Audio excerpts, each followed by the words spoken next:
Hello, humans. Welcome to Punk Rock Talk number 4. And I'm talking to my old friend Kieran Plunkett from the Restarts over in the United Kingdom in London today. Punk rock is it's something that you should cleanse your mind with and get rid of everything that was ever put in your mind and start all over again.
Good morning and good evening to you. Hey, what's up, Joey? Nice to see you. Thank you for having me. You're well aware of the time change because your mom lives here in British Columbia. Yeah, So, and this week has been crazy because Canada sets the clocks forward like 2 weeks before the UK does. So that we're in the middle of this 2 week period where all of your knowledge on the time differences goes out the window. So we've had to reschedule 2 family Zooms according to but after the 28th, we'll be back to the regular. Well, and when you travel across Canada, say playing shows, you get to places like Serdar, British Columbia, that don't abide by the time change. So you don't know if you're in Mountain or Pacific time there. And then the Serdar pub used to have a clock that was backwards. So the 9 was where the 3 was and the 6 was where the 12 was. And so you just had no idea what time it was at the Serdar pub and they didn't care. And awesome. Then you get to Saskatchewan that doesn't do time change in the winter. I heard Arizona's the same as well. I'm learning all this recently because people are like, why do we keep doing this? Why don't we just not do it and just have wrong time for the 6 months of the year? So as you become even a continental person, let alone a global person, there's just so much to know. So I want to, I guess, get right to it and give people, because a lot of my viewers are interested in punk rock but don't know a lot about it, give me an overview of the Restarts and your career as a punk rock. Um, I mean, one of okay, the what so Spider called you the best punk rock band in the world, right? oh, bless him. Um, yeah, so obviously, of course, I've started off in Canada, I'm Canadian, born in Squamish, BC, and then through my travels, ended up moving to Toronto, and then moved to England, and then kind of went back and forth for a bit, and then so the Restarts formed in the UK in 1995. And so we've been running about 25 years now. Um, and yeah, we've got about 7 albums, full-length albums released, singles, compilations. Had a few lineup changes, but the lineup has always been, we've had one English person in the band, so we kind of get referred to as, oh, English punks, the Restarts. But we've had Irish members, French members, Belgian, Dutch, Canadian, and English. But so we like to keep it cosmopolitan. But we've got a great lineup now with Robin and Jeremy. And we're just hunkered down for the, like every other musician around the world, just locked in our prison homes while this pandemic shit kind of, settles. So hopefully that ends soon. That's why I got so interested in and especially because I kind of hit sobriety in my life, and then I had a lot more time and energy, and creative will started coming back to me, and and my partner kept telling me, like, you got to write this book about Punkfest, and I really didn't know where to start, and then I had this weather channel that's growing, and or this weather group on Facebook that's really huge in BC, and I was like, well, this is kind of met its sort of, it's going to do what it does now. It's got 6,000 people. What do I do with it? Apart from that, I got to take it to somewhere else. So I started a YouTube channel, and Yeah. it's growing. And now I'm trying to get to 1,000 subscribers so I can just get paid to sit at home and do interviews like this and report on weather, and then collect stories to write a book about Spider. So when was the first time you heard about Spider or met him? So after moving to the UK, I moved back to Toronto, and this was in like 91. So I don't know exact dates, but upon returning back from the UK, I joined Armed and Hammered. So that was my first kind of musical. Oh, I didn't know that. Yeah. So Thor, originally the original bass player, so he had left. So I replaced him, but he's come full circle now, and he's back playing with Armed and Hammered, which is great. But so yeah, so that was where I was at, and then I was living at a house I think called Punk Palace with a bunch of people, and we were at this party. Me and my roommate Sharon, and Spider just appeared out of nowhere. And we were like, who the fuck is this crazy guy? He's like super tall, super loud, like pink hair, obviously mature in age. And you don't see a lot of punk rockers that old. I mean, we're Back seeing then more now. I count Yeah. myself in that category. But like, well in his 60s and just not giving a shit, and of course, we just migrated towards him, and I think it was in a bar or an after party or a booze can or something, and it was closing down and we had to go somewhere else. So Spider's like, I've got my car outside. And of course we got outside and see this bloody hearse, and we're like, holy fuck, this guy just gets cooler by the minute. And yeah, and we went off it, and that was the beginning of the Spider adventure. He would just randomly show up. And we started going up to Marmara, went up for one Christmas, and he would just come down for shows, and there was just something about him. At the minute you met that guy, he just felt like family, and so he kind of was. And I'm sure everybody you interview will attest to that. He was just instant, like, this guy's got my back. He's loyal. He's fucking awesome, crazy, fun, yeah. So it's just instantaneous from the moment we met, and then the Toronto punk scene kind of took him in, and he became one of the players. My Right. first memory of Armed and Hammered, uh, and you probably would have been in the UK now by this time, but I think it was early winter 1995 or late fall, and Spider and some of us got in a station wagon and drove to the Elmo Combo and seen Son of Bronto and Armed and Hammered, and somebody else opened. I can't remember who. Uh, and I was 16, but because I was with Spider, I just walked into the bar, and he was buying me these winter beers, Upper Canada winter beer, Oh, and the they really were strong really box. very strong beer. And I was very young, and I was like, sitting at the table just out of it, puking between my legs occasionally, and then continuing to drink. And then suddenly the show was over, and we were behind in the green room, and Spider was talking and talking and talking, and there was joints going around. And then, then my next sort of clear, because I was basically blacked out, but sort of half functional, was being at the pizza shop. Okay. Yeah, he had that kind of ability, a bit like Obi-Wan Kenobi, he would just, there'd be some door security, he'd be like, there's nothing to see here, nobody's underage here, and just all these kids go by. Yeah, I yeah. went to a lot of concerts in Toronto with them like that. Just a wee kid. So when did you end up in the UK then?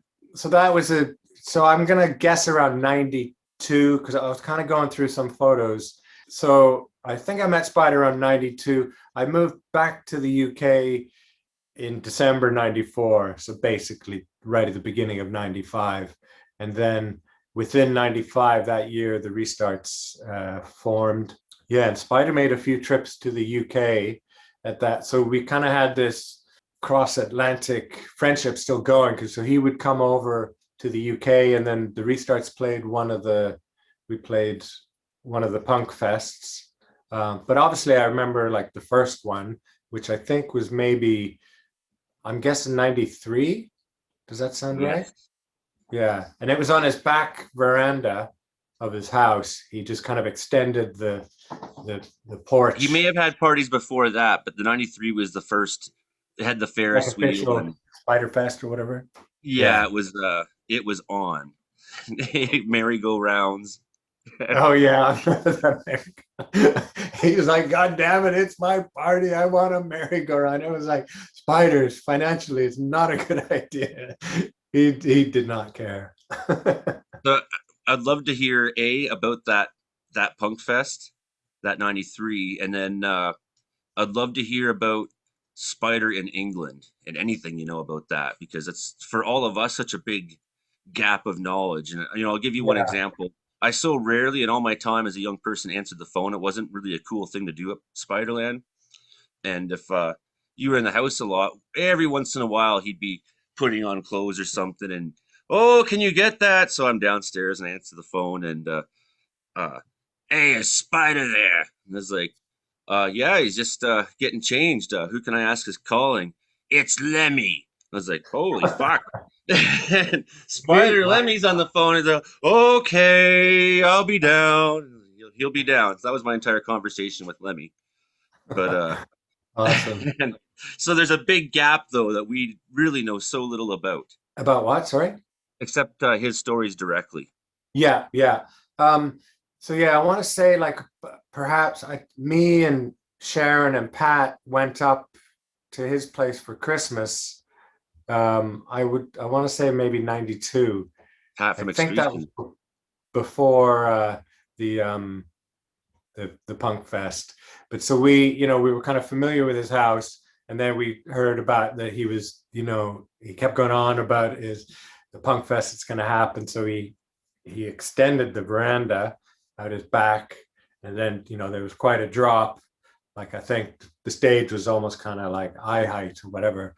Um, and I remember playing. I was in a band called Ulcer at the time, which Yes. was yeah, some members of it was Kyle from Armed and Hammered, and Joe and Pete on vocals, and I think we had a few different guitars, possibly Andre or yeah, I think it was Andre. And so we played that, and Armed and Hammered played. To be honest, I can't remember a lot about that event. I'm sure we camped and brought tents and That's why these interviews are so important because yeah. as I keep talking to more and more people, we have all these black spaces that we're filling in, like the map history And then, project, right? We were all so smashed, but we have enough tidbits that we're gonna figure yeah. this out. And then every subsequent Spider Fest, they all just kind of blur into one. I have it's like tour syndrome every time I've been to a club, if or a city, and I've been there, 5 or 6 times. Every time seems like the same time, and I'll be saying, "Oh yeah, I remember," just clumping it all together. But I do remember when he put the stage in the natural amphitheaters, he called it, in this kind of shaped valley, and he had the stage at the bottom of there. And I remember two different stages there. Um, but yeah, they were just phenomenal parties. And it kind of, so I grew up in a small town, Squamish, which is like a logging town. So I'm quite familiar with, like, small town partying and stuff, and the type of people that show up. And it was just this perfect amalgamation, if you want to say, of just like small town folk and punk rockers and fucked up kids and all kinds of people that are in the punk scene, but just mixing that in a rural environment was crazy and perfect, and that just kind of summed up Spider and all of everyone that was within his web, all these different types of people of different walks of life, and it all just worked. And ultimately, he was the master of ceremonies and the brainchild behind it all, and it always worked, and that's to his credit. Really, really great parties. Spider lived in the UK for a long time, and we Yeah, have some stories about that, but still so little. And then he arrived back in Canada in the early '80s because of health. yeah, Do you know any of his life at that time? yeah, yeah. So he was there in like 76, 77. He worked at Woolworths, and so he caught the whole kind of punk explosion like in 77. So there was like a club called the Roxy, which only was open for 100 days, but it was like super important to the development of the whole punk scene. So this is where Don Letts, the big Rasta guy, filmmaker, so he used to DJ there. And so Spider was a local there. This is before anybody had released any records. So there was no punk records. So Don Letts used to just play his reggae stuff. And this is quite key to how punks and ska and reggae kind of, joined up. Um, but yeah, there's footage if you scour the internet. I know some specific stuff of Spider at it's either the 100 Club or the Roxy. Maybe it's the Roxy, and there's clearly Spider dancing.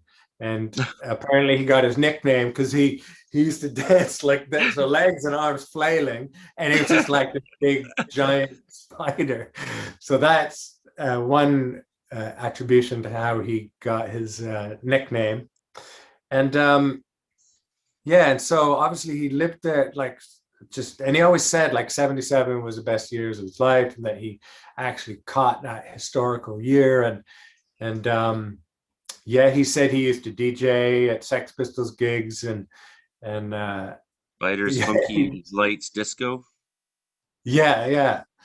So he was just never short of new information. It's like, I guess when you live that long, you just have so many pockets of history that it would seem like he's just dishing it out in small bits. But I guess that's how, when you've got 6 decades of memories, you just as and when it comes to you. Um, but yeah, he came over so after the Restarts formed in 95, there was a big 10-day punk fest in Edinburgh. And I forget what they called it, like 10 days of punk that shook the world or something like that. It was a huge thing. And they had like in all different venues. And I'm pretty sure Spider came over with Arlene and Rich from Mob Action. And this is also a big memory because he would just kind of randomly show up at gigs like in Edinburgh. And then I think I remember we hung out with him. We We stayed at we went Arlene's up. house. Stayed at Sorry. Arlene's apartment. We stayed at Arlene's apartment several times there. My missions to Yeah, Toronto with him.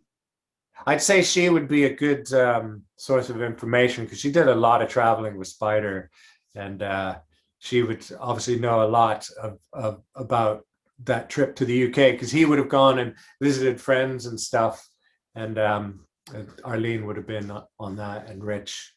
But yeah, so they came up to Scotland, and I remember I think we did a day trip, kind of sightseeing around Edinburgh, and yeah, and then he must have come back to London, and it's all pretty much a blur. But yeah, it was just so great to see him over there. And I remember once we went and drove to West London and to see one of his old friends, and I think maybe she was someone that he might have worked at Woolworths with. She was living in a council flat in Hammersmith or somewhere like that, and she was quite old. She seemed a bit older than Spider, and we went up to her house and had a cup of tea. And yeah, it was just for him. It was just like trip down memory lane, you know. And he was just kind of looking up friends, and but he would dip in and out. You know, he'd go do his own thing, and then he'd hook up. And I think that was kind of before mobile phones, so it was like you had to, you know, kind of plan to meet someone. You couldn't randomly just say, "Hey." I met Um, Spider a few times before and went to Punkfest '95. Where I first met him actually was at the Air Force Base where he was cooking. I was in Air Cadets, and okay, we'd occasionally be there for the weekend, and we'd eat at the junior officer mess. And I was like, "There's that guy," you know, and he'd be how could you miss talking to him? everybody and being Spider, but at so then fast forward to sometime before Labor Day party in '95, I just sort of showed up at his door at 9 a.m. one day, and like, I'm here. I'll help you for the party if you want. And okay, and I came in and sat at the table there in the front little, foyer of the sort of A-frame. And when he said, "Would you like some tea and crumpets?" I thought that was just the funniest thing at the time because no one had ever offered me tea and crumpets. 95. What was that? So I'm trying to think. The one that Restarts played, was that maybe I, I think you 96? came in '97. 97. That makes A red sense. alert restarts. Yeah, yeah. And a I believe bunch that of was '97. Someone might correct me after this and say it was '98, but I know it wasn't no, I '96. think it's 97. And I remember loads of New York punks came up. The Public Nuisance came up from New York, and with a whole slew of people. And that was Nine. people I knew from there, and it was real full. And some of them New Yorkers had been in London, so it was a real amazing gathering. And It's some people always I knew. easy to jog people's memory too, because '98 was the year that the young woman killed herself. I'm realizing, in fact, it might actually have been 1998 after all. Now that I've looked at the posters, I think it Yeah, was yeah, '97. it's definitely 97 because that's the year we did a tour in the States.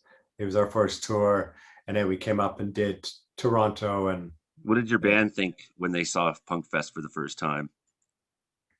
they loved it. I mean, it was pure, absolute straight induction into rural Canadian wilderness, with the mosquitoes and everything. They loved it. It was pretty cool. Um, It's such a it just swampy area too, eh? yeah, and when the lights go down, you get that wilderness darkness, and it's like everyone's really relying on their kind of lighters and to get around, or flashlights and stuff. Obviously, being a, we a were. being a bush kid from the area, one of my tactics was always to look up between the trees. That's where the trail is. Yeah, So yeah. I never had flashlights, just stumbling around in the dark looking up. Occasionally bumping into someone in the dark who's not sure where they are. But yeah, no, we loved it. And then, so it was just like, because we're on tour, it's just like a continuous party, and and Punkfest being part of that. And then I think we went back to Toronto, and then did a Montreal gig, which Spider also came down to. So yeah, it just kind of went on, and it just yeah, it was great to have him. Were you there for the entire weekend? Like to be honest, I can't remember. I think maybe we, yeah, I'm not sure. Uh, I I couldn't say. So probably. Well, we either just stayed up there drunk, or but I I can't see us have organizing camp tents and stuff while we're on the road, unless we kind of jumped into other people's tents or whatever. But we sure we must have stayed a night. Entirely possible. I don't think I ever brought a tent to Punkfest. But yeah, I And remember. often didn't sleep. Yeah, you just didn't want to miss anything, you know. Yeah. Too wasted and wrecked and high. And then, but if you do sleep and then you wake up and you see that there's always the heroes that didn't make it to sleep yet, that are still like staggering around. Was Red Alert on the road with you, or was that just a connection? No, it's a separate tour. I didn't personally know them, but yeah, they were on their own tour, and we just ended up meeting them there. Yeah, it was funny because one of them came up to me. He's like, "Oh, thank God, another Englishman. All these North American accents are driving me crazy." And I was like, "Sorry, dude, I'm Canadian. I'm not English. You want the English guy? Go talk to Mick." Actually, we did stay. We did camp. Now that I remember it, because I can't remember what night we played. It just being really dark, because normally in a club there's kind of stage lights, you can see the audience. But because the lights were on us, I just remember it being really dark. But obviously, you could feel the energy. People go nuts, and um, yeah. Now I come to think about, it, I remember the next day. I remember the Goofs playing. Um, I remember Public Nuisance playing. That I'm guessing maybe they played on the Friday, and I think we played maybe the Friday, and I think Red Alert might have been Saturday. But I don't know, maybe Steve or Jay would know more of the lineups or It's so um, hard too because there was no lineup. And I just remember someone Spider was sitting at the top of the hill and someone was beside Spider, and they came and told me that they said that he was crying when we played, like with tears of happiness, and that just got me in the heartstrings. there's a strong chance that the person who came and delivered the message was me. Yeah, yeah, it could be, yeah. There is Uh, because often at that time, being a local kid, I would saddle up to Spider and make sure he was getting around okay, or if he need anything, or go run little errands, or he'd see someone in the distance. Can you go get him? So it's possible that that yeah, was me. awesome. It's fate. That was my role. I mean, it was just amazing. Like he was like this kind of, like, not like a youth shelter, so many people would come up there who are either runaways or in a bad place, and he would just take them in. And every time we visited, there was different people there, like some really elderly. I remember we had this really old woman. She was like in her 90s, and she lived Well, in that's a, Anne. She lived next door, yeah, lots and of cats. yeah, she used to be. She came from a rich family, but then was quite elderly, and I could tell you lots of stories about Anne. I buried her horse with a shovel. Uh, yeah, I seen That must have full. taken a while. Yeah, it wasn't fun, and I seen full scale swamp rats in her house, and there was just dogs running amok, and it was pretty sad. But Spider always, you know, You were looking out for her, because I think, if looking back now that I kind of work in some mental health hospitals now, I think there was probably something uh, a bit broken in her, and she she was I uh, recognized that going through dementia, and because for I a long remember, time, and so yeah, he was always checking on his neighbor Ann, and yeah. then showing up at the most punk rock places sometimes with this little old lady that people thought was his wife. No, no, Spider doesn't like old women or women.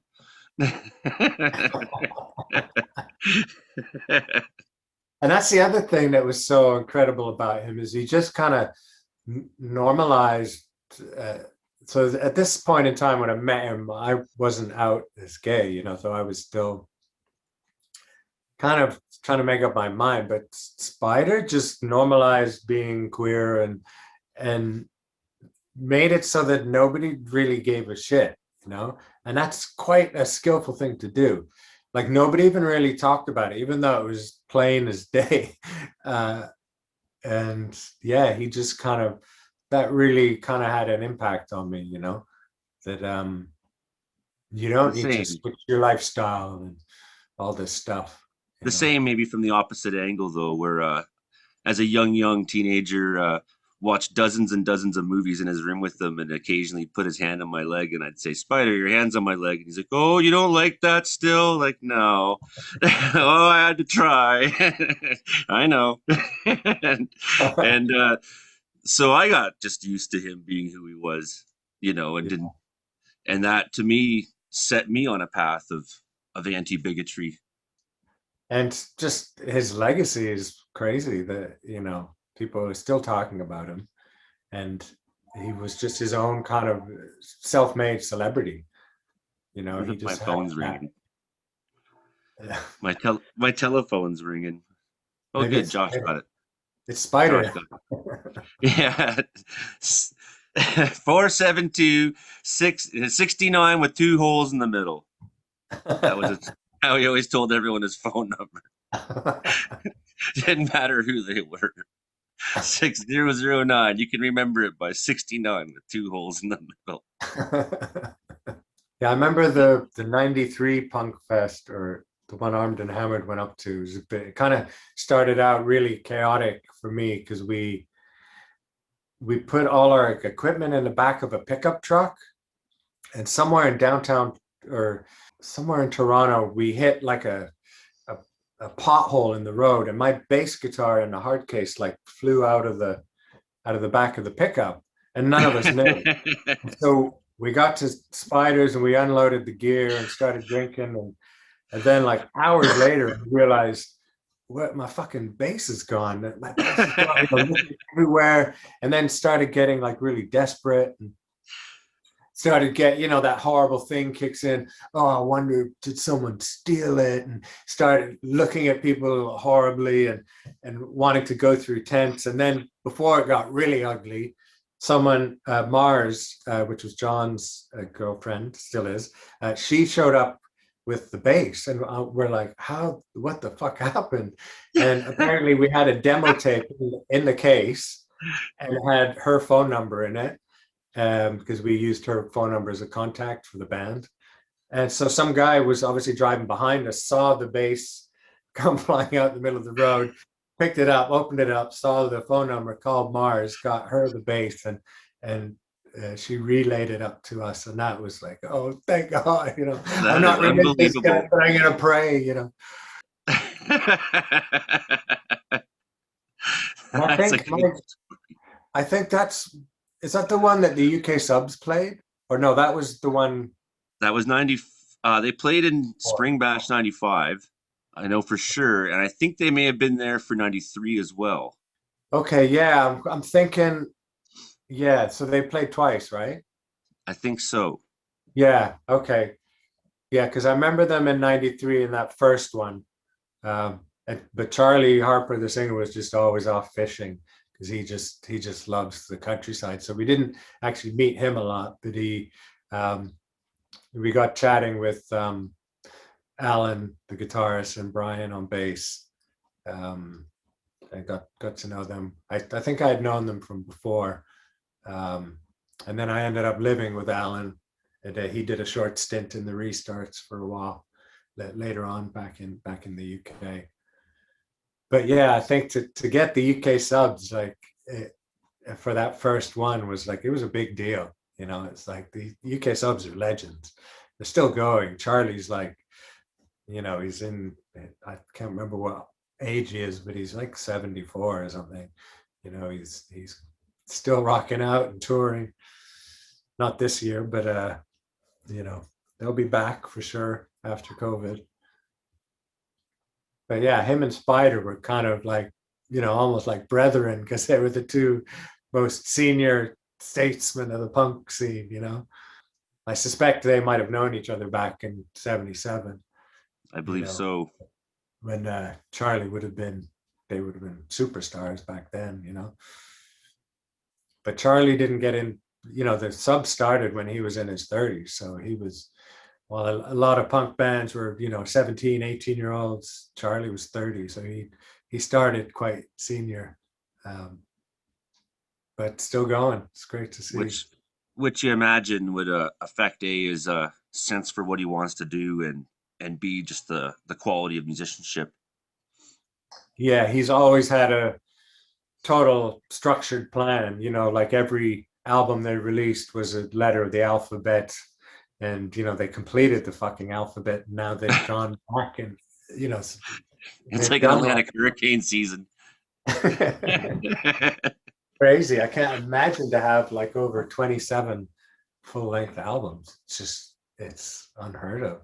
He's so productive, and he writes a lot of them, most of them, I would say. Tell me about Yeah. the restarts in the years after through into the 21st century, and some of the times you did connect with Spider. um yeah, so okay, so we we did our first tour of the US and Canada. That was '97. And then obviously Europe's on our doorstep. So that's kind of everyone's like bread and butter, is the not a lot of overheads to just jump on a van and get onto the continent of Europe and just tour through Germany, France, Holland, Switzerland, Italy, and all the gigs there are usually great. Um, so yeah, we toured there quite steadily, in the UK and Ireland. Um, but then later in years, we wanted to kind of go further afield, so we started, pushing the envelope, and one of our best tours was we did Southeast Asia and Malaysia in, I want to say, it was 2016, and yeah, that was just phenomenal. Just totally DIY, no sponsorship. We lost a shit ton of money on it, but it was amazing because once we were there and into their network, we were just, we were getting fed every day, uh, hunting out booze, because it's a Muslim country. So you have to find the kind of back alley Indian shop that's selling beer illegally. We always found it though every day. And then some of the punks make their own homebrew from all these tropical fruits and stuff, and it's always like a minefield drinking that stuff. Um, but that tour was incredible. We started out west, Java, went up, played Singapore and Malaysia, and went to Bali, and then went down to Australia, New Zealand at the end of that, and that was pretty incredible. And then I'm trying to think, the time Spider came over, I think it was just once, and that would have been '95 for that Edinburgh gig, 10 days. And You yeah, so came we've had over. a few, You sorry, came over a few times. You came over a few times though. came over to Canada. Yeah. Yeah, so I mean, I was actually, one of the last times I saw Spider in person was when we came over and played at the Cathedral in Toronto. And Spider he was in pretty good health then, but he wasn't drinking. But I kind of knew, he said he kept getting gout and stuff, and he had to stop drinking, but obviously that's signs of other stuff happening. But that was a fantastic event. So we played with Armed and Hammered, and I got to go on stage with them and play Beans on Toast, and just seeing Spider there and the whole crew that I hadn't seen in so long.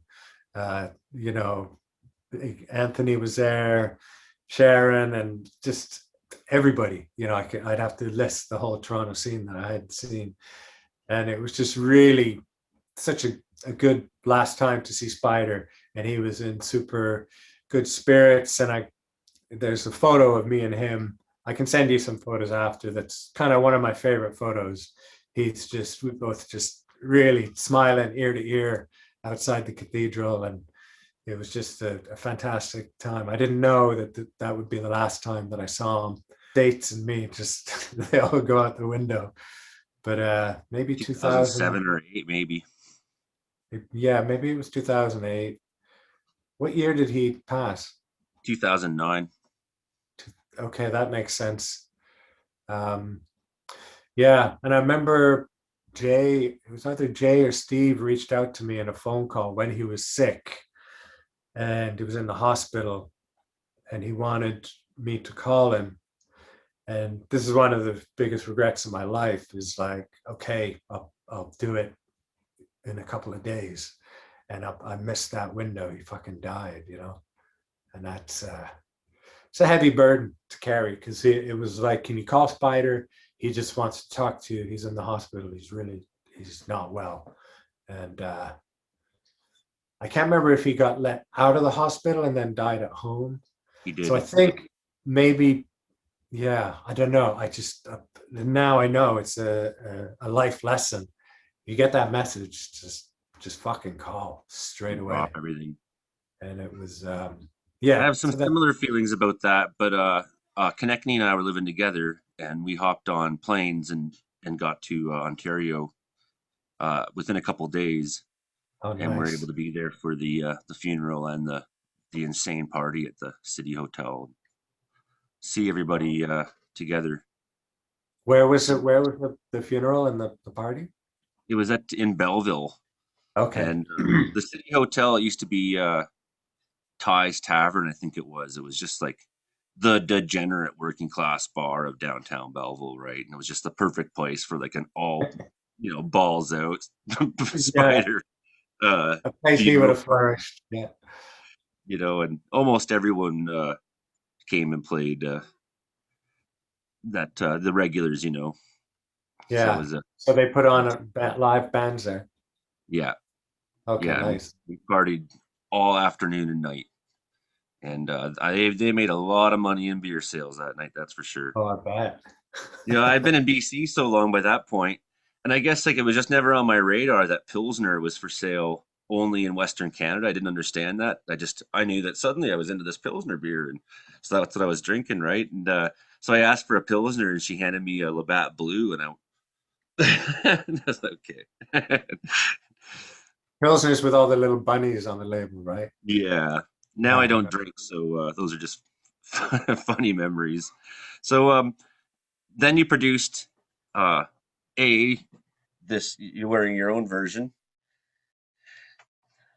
You produced this art. I Yeah. So have I so yeah. I So that have makes this one sense. that you sent me, and it's still wrapped in plastic. It's underneath the Here's the mouse. And sometimes I think about taking it out of the plastic because Spiderfest, Kieran Plunkett. Oh yeah. Awesome. Because it's hard. When I want it to be able to be very visible in photos and shots of my house, but I don't want it to ever get dirty. So I think we'll just leave it in the plastic. Thank you very much for that. It's No been problem. one of Yeah, my that favorite. helps. That helps put the date on it. So it would have been 2008, sorry, that did that tour. And then then Spider died in 2009.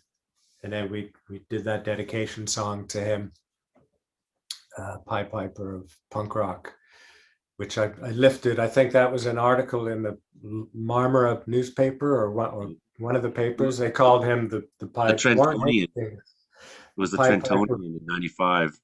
Yeah, yeah. So I just found it very, very fitting title. It's a good song, and if you're up for it, I could even try and do an acoustic version of it. I would love that. But You mean right yeah, I now? mean, the lyrics just kind of poured out in just straight away. I mean, I think it was written in an afternoon, just because everything that sounds cliched about him, like it was just true.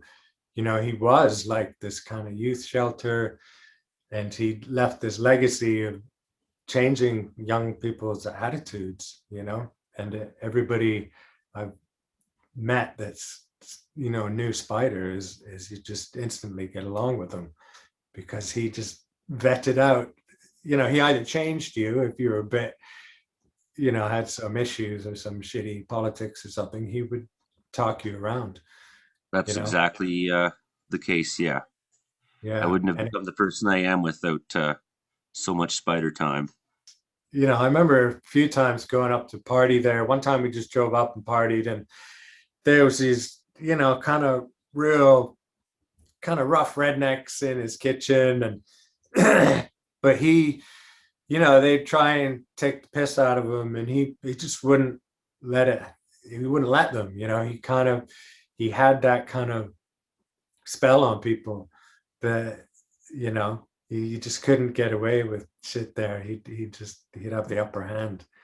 And I remember one of the rednecks was like, "Spider, what color is the sky in your world?"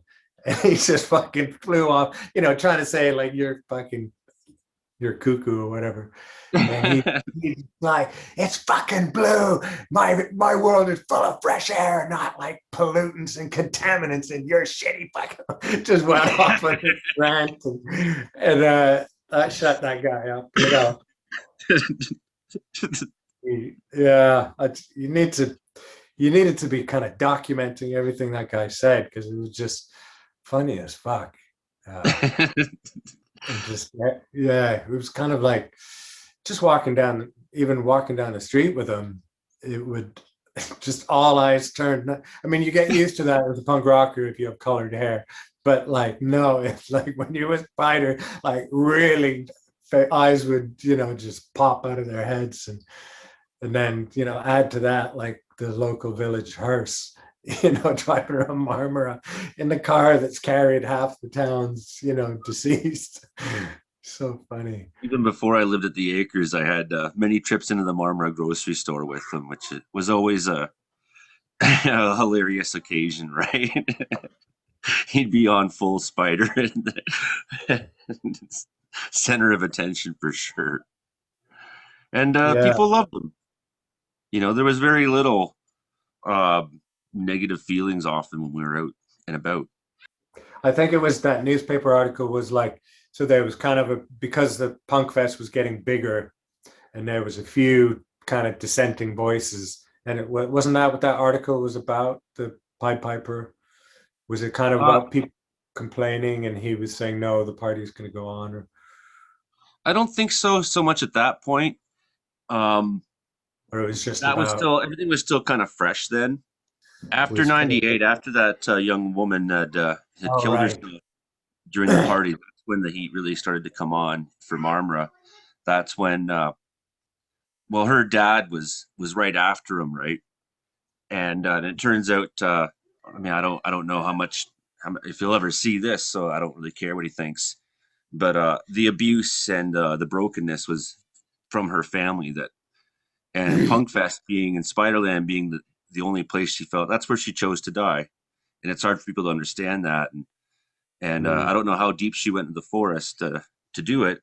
I never did figure out where it happened, but so many of us were so high on drugs and whatnot, we could have walked right past something like that and not even noticed, So such an awful thing, but that became an excuse to really come after him from the Marmora, the township, and so that's when Punkfest '99 got moved to Marlbank, and then the Okay. next one was moved to north of just near Bannockburn by my mom's house. Then then he had some more at his place before he got his property up. And did you ever get to see his property in Foymount?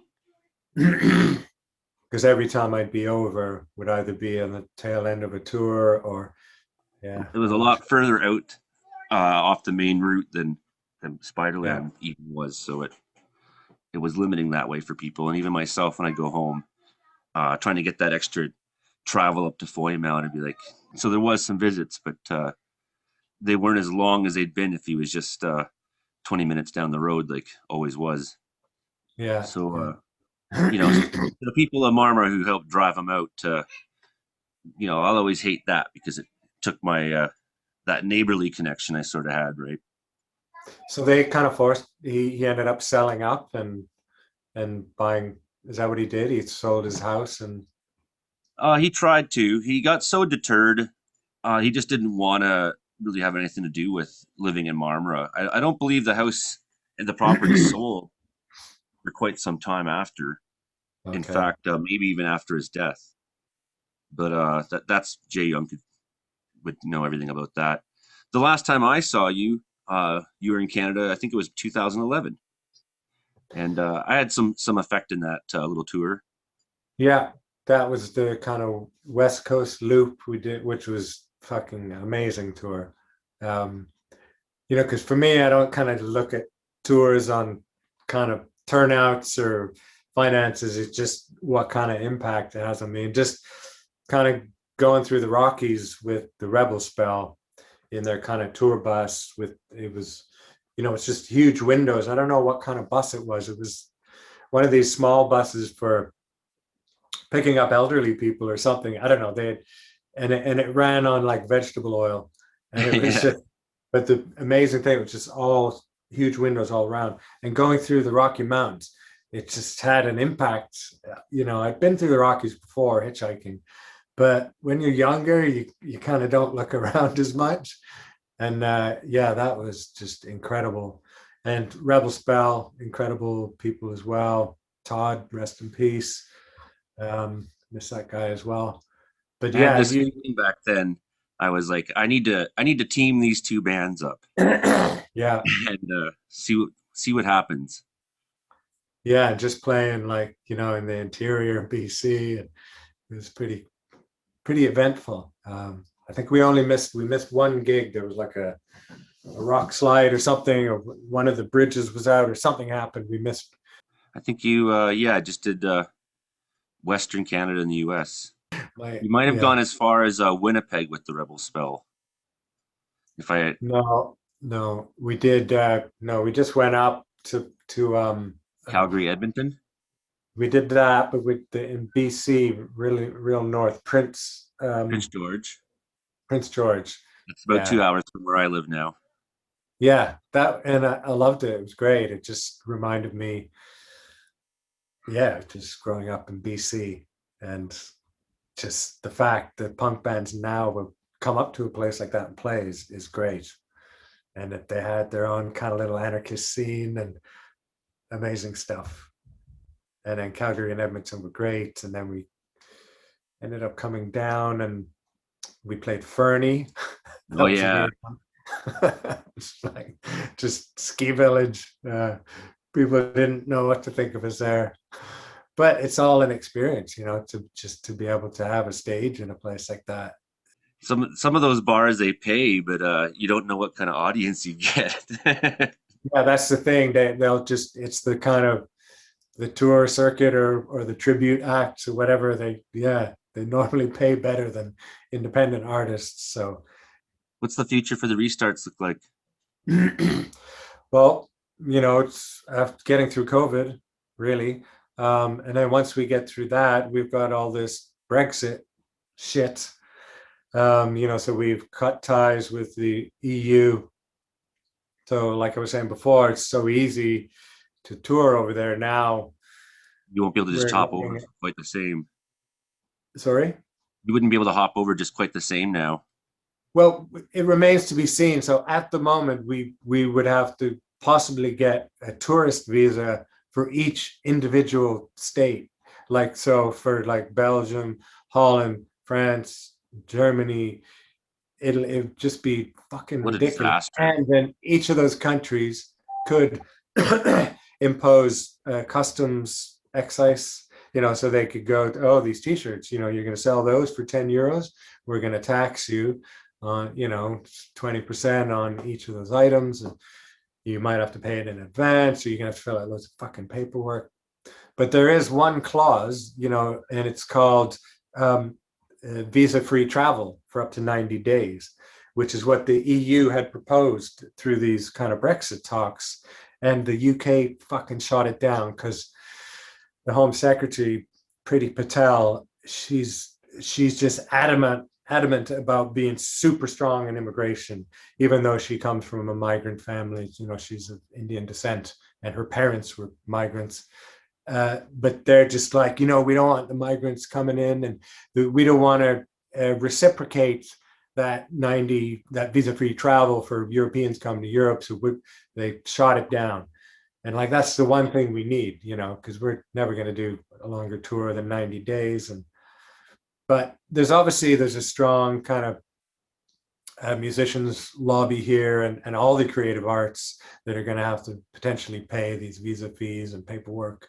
But I think we'll be able to fight it and work out some agreements, because it's tricky enough for bands coming to the UK anyways, even before Brexit. And this is just going to really put a nail in the coffin, and just leave it only for huge bands that have a big budget that can employ an admin team to fill out all this paperwork months in advance.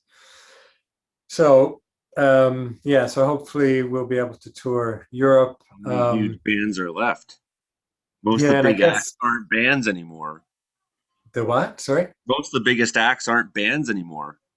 I think, it was a real shame. So when we finished our last tour, so we put out an album in 2019 called Uprising, and we kind of we didn't tour it until like February 2020.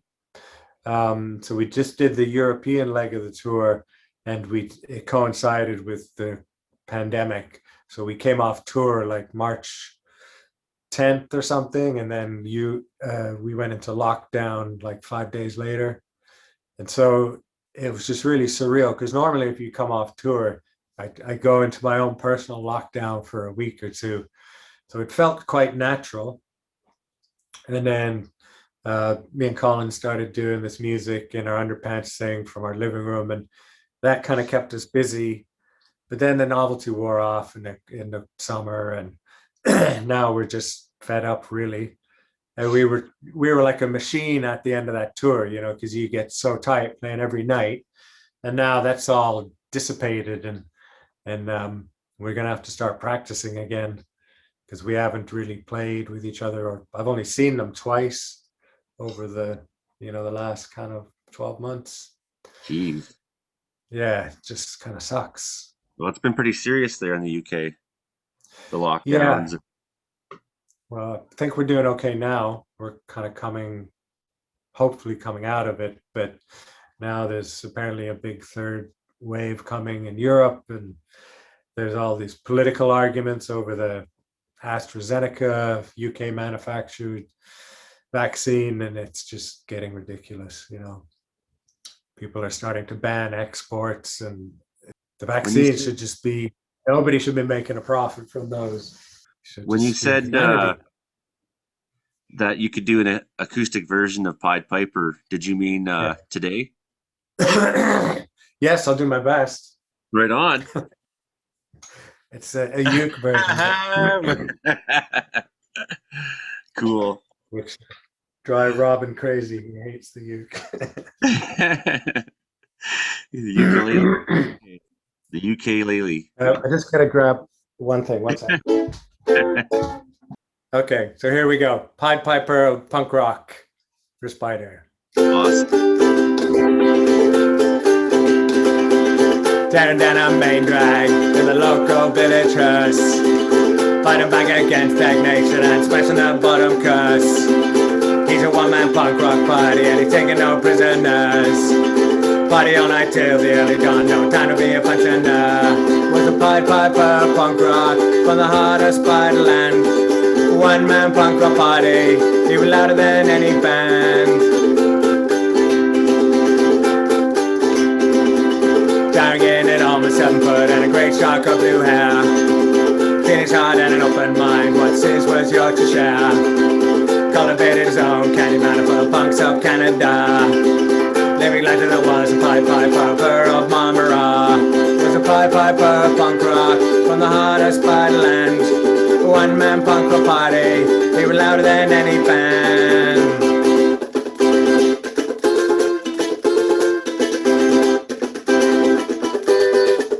From all of the punks, heartfelt thank you for the things you do and for staying true. You departed our world, gone forevermore, but I'm not sore. We're winning the war. Your memory remains, and through the pain, we remain the same. Proud of who we are. Never feel no shame. Never feel no shame. Shut up on the local scene like a pagan punk with bomb. Age, race, agenda, mythical, I don't matter what the party went on. Letting people from all walks of life feel trying for bigotry. There's a guy to the man that goes spider and his punk rock legacy. Punk rock from the hardest part of the land. One man punk rock party, even louder than any band. Punk rock from the hardest part of the land. One man punk rock party, even louder than any band. Love you, Spider. That was fucking awesome. Thank you. Right on, Kieran. I love you, brother. Thanks so much Cheers. for talking today, and My you pleasure. know, Good luck with the book, and let's just keep that man's name alive and his spirit. It's awesome. right on. Totally will. Cool. And All right. don't change. You're beautiful. All right. You too. All the best. Love you. Okay. Bye.